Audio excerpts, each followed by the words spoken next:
ಶ್ರೇಷ್ಠ ಗಾಯಕಿ. ಅವರು ನಿನ್ನೆ ವಿಧಿವಶ ಆಗ್ಯಾರ.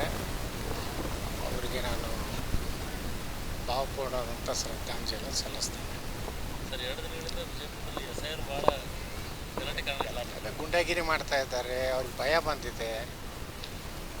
ಎಲ್ಲ ಮತಗಳು ಬೋಗಸ್ ಮತದಾನ ಮಾಡ್ಯಾರಲ್ಲ, 2 ದಿವಸ ಸತ್ತವ್ರದ್ದು ಹುಟ್ಟಿಂಗ್ ಹಾಕ್ಯಾರ.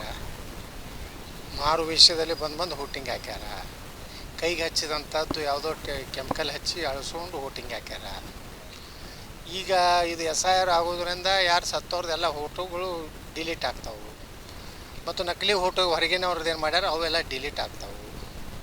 ಅದಕ್ಕೆ SIR ಇದರಲ್ಲಿ ಯಾರು ಹಸ್ತಕ್ಷೇಪ ಮಾಡಬಾರ್ದು.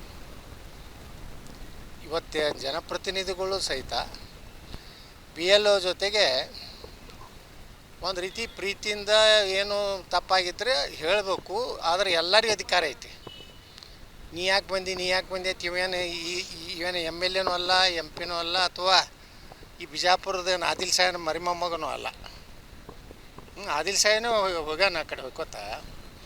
ಇವರೆಲ್ಲ ಗುಂಡಾಗಿರಿ ಮಾಡೋದು, ಹಂಚೋದು, ಹಿಂದೂಗಳ ಏರಿಯಾದಾಗ ಬಂದು ಮತದಾನ ಅವರು ಸರಿಯಾಗಿ SIR ಆಗ್ಲಾರ್ದಂಗೆ ನೋಡ್ಕೋದು. ಇದು ಉದ್ದೇಶ ಏನಂದರೆ ಮುಂದಿನ ವಿಧಾನಸಭೆಯಲ್ಲಿ ಹಿಂದೂ ಅಭ್ಯರ್ಥಿ ಆರಿಸಿ ಬರಬಾರ್ದು. ಮತ್ತು ಹೆಂಗೆ ಪಶ್ಚಿಮ ಬಂಗಾಳದಲ್ಲಿ ದಬ್ಬಾಳಿಕೆ ದೌರ್ಜನ್ಯ ಈಗ ಅವ್ರು ದಬ್ಬಾಳಿಕೆ ನೋಡಿಬಿಟ್ರೆ ಮುಂದೆ ಅವರು MLA ಆಗಿದ್ರ ಗತಿ ಏನು ಅನ್ನೋದು ಈಗ ಜನರಿಗೆ ಗೊತ್ತಾಗಲಕತ್ತೈತೆ. ಅದಕ್ಕೆ ನಾ ಎಲ್ಲ ಹಿಂದೂಗಳಿಗೆ ವಿನಂತಿ ಮಾಡ್ಕೋತಾನಂದರೆ ಯಾರಿಗೂ ಹೆದರಬೇಡ್ರಿ. ನಾಳೆಯಿಂದ ನಾನು ಅಡ್ಡಾಡ್ತೀನಿ ಆ ಜಿಲ್ಲೆ DC ಅವರಿಗೆ ಮತ್ತು ನಮ್ಮ ಚುನಾವಣೆ ಅಧಿಕಾರಿಯನ್ನು ಕಾರ್ಪೊರೇಷನ್ ಕಮಿಷನರ್ ಪತ್ರ ಬರೀಲಕತ್ತೀನಿ.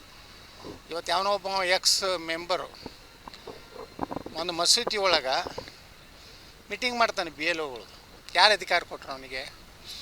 ಯಾವ ಅದನ್ನು ಕಂಡಕ್ಟ್ ಮಾಡೋದವ ಯಾವ ಅಧಿಕಾರಿ? ಅವ್ನು ಸಸ್ಪೆಂಡ್ ಮಾಡ್ಬೇಕಂತ ಹೇಳಿದ್ದೀನಿ. ಇವತ್ತು ನಾಳೆ ನಾನು ಜಿಲ್ಲಾಧಿಕಾರಿಗಳು ಪತ್ರ ಬರೀಲಕತ್ತೀನಿ. ಈ ರೀತಿ BLOಗಳು ಮೀಟಿಂಗ್ ಕರೀಲಕ್ಕೆ ನನಗೂ ನಾ ಆ್ಯಸ್ ಎ MLA ಕರೀಲಕ್ಕೆ ನನಗೆ ಅವಕಾಶ ಕೊಡಬೇಕು, ಕಾನೂನಿನ ಚೌಕಟ್ಟಿನಲ್ಲಿದ್ದರೆ.